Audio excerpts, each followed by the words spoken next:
फ़लस्तीन और इज़राइल के बीच में जो जंग हो रही थी, उसके बारे में एक अहम अपडेट लेकर आया हूँ आपके लिए।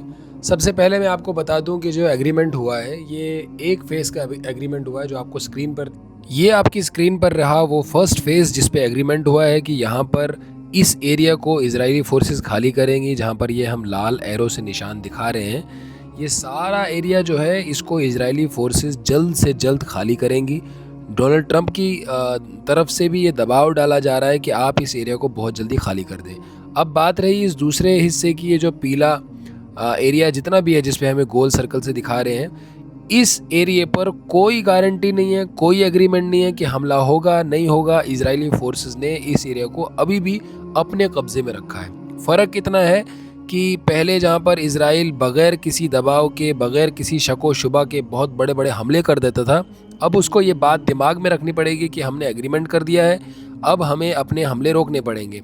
इजराइल अभी भी बाज़ तो आएगा नहीं, लेकिन बहुत हद तक हमले छोटे हो जाएंगे।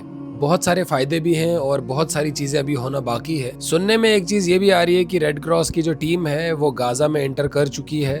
इनका काम ये रहेगा कि इजरायली फोर्सेस के जो जवान इन 2 सालों में मलबों के नीचे हो या कहीं लाश उनकी छुपी हो, तो उनको बाहर निकालने में मदद करेगी। हमास के पास अभी इतने इंतज़ामात नहीं है कि वो इन मलबों में से लाशों को बाहर निकाल सके। और एक खुशखबरी ये है फ़लस्तीनियों के लिए कि जो बाहर से ट्रक कोई 2 दिन में 1 ट्रक इंटर होने दिया जा रहा था, अब ये दिन में कई ट्रकों को इंटर होने दिया जा रहा है, जिसमें गाज़ा के लोगों के लिए बहुत सारा राशन है। ये बहुत बड़ी खुशखबरी है। लेकिन मैं आपको एक बात वाज़े तौर पर बता दूं कि इज़राइल का अभी भी कोई भरोसा नहीं है कि कब तक इस एग्रीमेंट को वो मानते रहेंगे। उनका कब मन आएगा, उनकी पुरानी आदत है, एग्रीमेंट करते हैं फिर उसको तोड़ देते हैं। तो अल्लाह से दुआ है कि ए अल्लाह, इस जंग में जो बंदी हुई है, इसको मज़ीद बढ़ाइए, मजबूत कीजिए, और जंग से तो किसी का फ़ायदा नहीं है।